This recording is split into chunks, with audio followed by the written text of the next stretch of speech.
Hi ladies, I'm gonna attempt to make my labor and delivery birth story, so bear with me. It's not gonna be very long, I promise. So it has been a while since I made a video, and Isaac will be 4 weeks tomorrow. Oh my god, he is getting so big.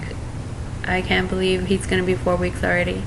And I am making this video on my laptop, so it zooms in and out on its own. I don't know how to fix that. I don't know what I did to make it do that, but my camera's dead, so and I decided to put makeup on today, so I have eyebrows on and stuff. So yeah, I'm gonna go ahead and try to make this video. Okay, so at 37 weeks I had my stress test, my non-stress test, and an ultrasound done, and I was going to the hospital and getting these done weekly. The reason why I was getting the stress test done is because we had 2 losses in a row, miscarriage and a 20-week loss. So that's for, you know, the people who don't know. So I went in, and I've been having these stress tests done since about 34 weeks. I went in, and he passed the non-stress test, like the kicking, or like the kick count. He passed that, but when they did my ultrasound, they seen that he had low fluid. So it was pretty darn low, like where his face was in his head, like he practically had no fluid there. And it was a 4, and they said like a 5 is low, so a 4 was like pretty darn low. So I'm not too sure and too familiar with that, but that's what they told me. And so they didn't want to let me leave, but I had to, because I had went to this doctor's appointment without my husband, and we share a vehicle at the moment, so I had to go and you know, I had to like tell them I need to go home and pick up my husband. So I did that. They let me leave for a little while, like I had to get right back over there, and I had nothing ready for the baby. I didn't have my backpack, I didn't have the baby's backpack, I didn't have my kid's backpack. So yeah, I had to come home and just throw all kinds of stuff in the diaper bag, and you know, throw a whole bunch of stuff in my bag. It was crazy. So you guys, a word of advice: if you're 35 weeks, make your bag, because I was waiting for to be 37 weeks to make my bag and do all that stuff, because I wanted to be full term. I guess it's not really a good idea to wait till you're full term. So yeah, so my husband actually drove me back to the hospital, and then he drove my kids to my mom's house, and then he met me back at the hospital. And I think he walked in about 5 or 10 minutes after they checked me to see how, like, if I was dilated any before they start my my Pitocin. And the Pitocin was the one they put in the IV. So I actually had that before, but I didn't have that one. I had the vaginal, like, to induce labor pills. And they wanted to do the Pitocin in the bag, IV bag, so that they can, you know, elevate it or decline it if they needed to. I guess it's more controllable. Like if something starts to happen too fast, they can slow it down, stuff like that. So they started my IV at like 4:45, and yeah, you see my camera, it zooms in and out. I'm sorry, I'm trying not to move much, because it kind of does that more when I move. It like wants to zoom in on the parts that are moving, I guess. So yeah, so they started my after they checked me, and when they checked me, I was actually 4 centimeters dilated and 50% effaced. I was having some contractions, they said, like on my own, but they were just like scattered, and they weren't like really real contractions. I didn't feel any pain with them. Some of them I felt, but some of them I didn't. So yeah, so I was actually surprised and excited that I was already 4 centimeters and I didn't feel anything. So they started my Pitocin, and like 2 hours later, like around 7 o'clock, I still didn't feel anything. I was like, oh my god, this is gonna drag on. Like, it's gonna take me forever to like have this baby with this medicine. Like, I wanted it to go fast, and I wanted pain already. So like about 8 o'clock, they go in. The nurse goes in there and she's like, I'm gonna check you, or and see if you're good to like pop your water bag. And she didn't tell me like how much I was. I don't think she did tell me like how much I was to pop my water bag, but she thought it was a good idea to pop my water bag then, to kind of speed things up. And so she pops my water bag, and oh my god, the pain after she done that. Like, I went probably from having about a three in pain to having, look, I think like I need to move so that the camera can stop going in and out. And I burped. Yeah, so I think I was having like a 3 in pain. Like, I wasn't really having any pain. Like, I didn't have to breathe through the contractions or anything like that. So yeah, so she did that, and I'm sorry you guys, I gotta like think about what happened next. So she popped my bag, and that hurt really, really bad. I had my bag pop with my son, and I mean with my daughter, and I didn't even like feel it. But when she popped my water bag with him, like, I don't know if it's because his fluid was low and like maybe I could feel it more because of that. He was also born with like a scratch on his head, like on the top of his head.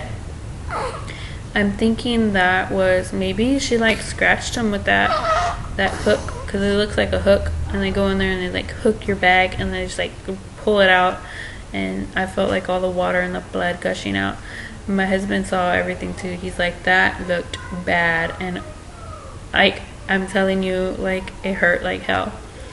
And that was it. I was like in full-blown labor after that. And maybe like 20 minutes after she done that, I think it was like 8:15 or 8:20 or so, after she popped my bag. Oh my god, like, maybe like I had to like breathe through a few contractions, and I just, oh my, I thought I wasn't gonna be able to do it without the epidural, because it was just painful. And I hope I'm not scaring you guys, because it was painful, but it's not like, I feel like it's not a pain that you can't handle. So yeah, she went and checked me because I was in such bad pain. She, the nurse, not the doctor, the nurse, she's like, I'm gonna check you just to see, because I started to feel pressure, and I started to feel him moving down. With every contraction, I felt him moving down, and they were just back to back to back, like, and they were strong. So she checked me, and I was 80% aphased, and she's like, you're ready, you're fully dilated. And I was like, oh my god, like super excited. And like, not even after she done that, I started to want to push. Like, I started pushing, and she's like, stop pushing, wait for the doctor. She was calling the doctor over, and I couldn't hold him. Like, I had such a strong urge to push. Like, I was just like tensing up and pushing. And I mean, I was really, really trying to hold him in so that, you know, he can be there and kind of like expand everything, but I just couldn't. I was pushing so hard. I couldn't help it. Like, I was pushing really hard, and I was wondering, like, why was it like hurting so bad to push him out, because when I was fully dilated with my son, he was just coming out, like coming out.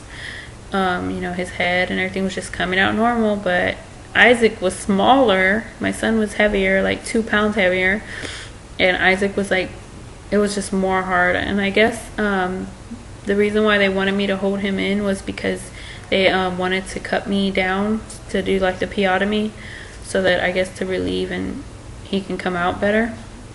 Because after he actually came out and I started having to get stitches, oh my god, it was, I had like really bad stitches, you guys. Like, this is TMI, but they had, the girl who delivered me, the doctor, she delivered the baby, but then she had a trainee like looking and helping, and I don't mind the trainees as long as they're not doing like the real important things like stitching me up.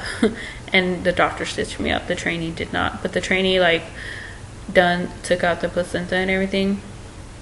Oh my god, I keep saying oh my god, she took really long. Like I could feel everything she was doing, and she took so long. I just want her to move the hell out the way and let me push out the placenta, because she was just taking forever.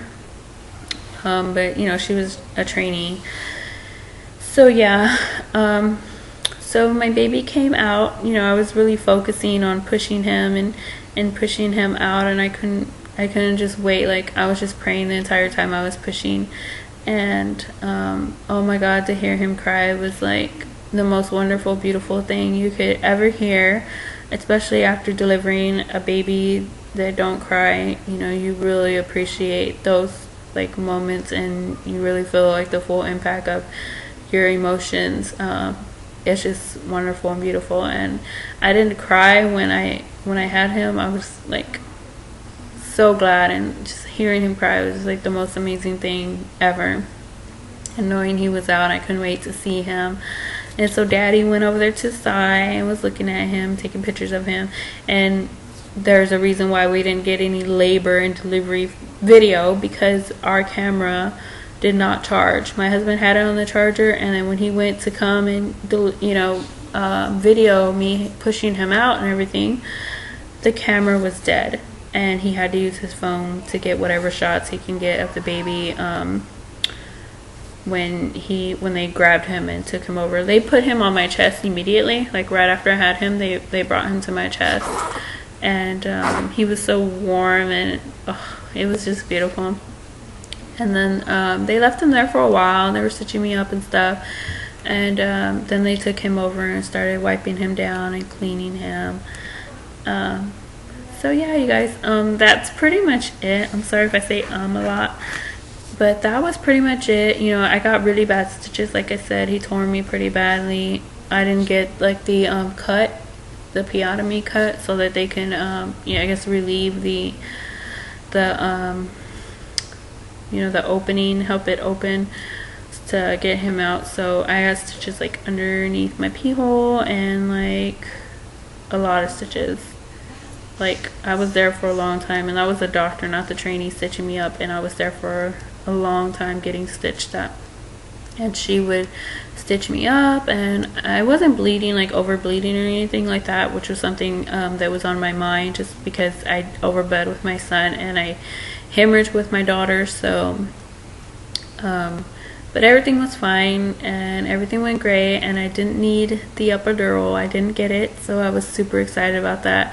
I mean, after she popped my bag, I was almost sure that I was going to end up having to get it, because I couldn't stand the pain, but I just kept breathing through every contraction, and being focused on seeing my baby and ready to hold him. And I know that I needed to have all that pain to finally have him in my arms. So that was kind of the thought and mentality that I went in there having, was I'm ready for this. I'm ready for the pain, because that's the only way I can have my son.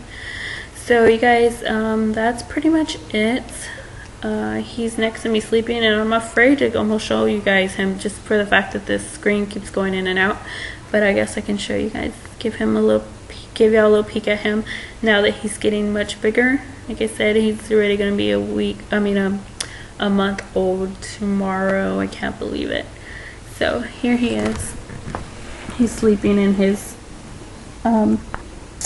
bouncer right now next to mommy. There he is, just sleeping nice and peaceful, my little man. And he still wears newborn, so he's still little. I didn't tell you guys, he was born at 8:57, and he weighed at 5'15", so he was tiny, and was 18.5 inches. So okay guys, that's it for my labor and delivery story. I hope you guys enjoyed. Bye.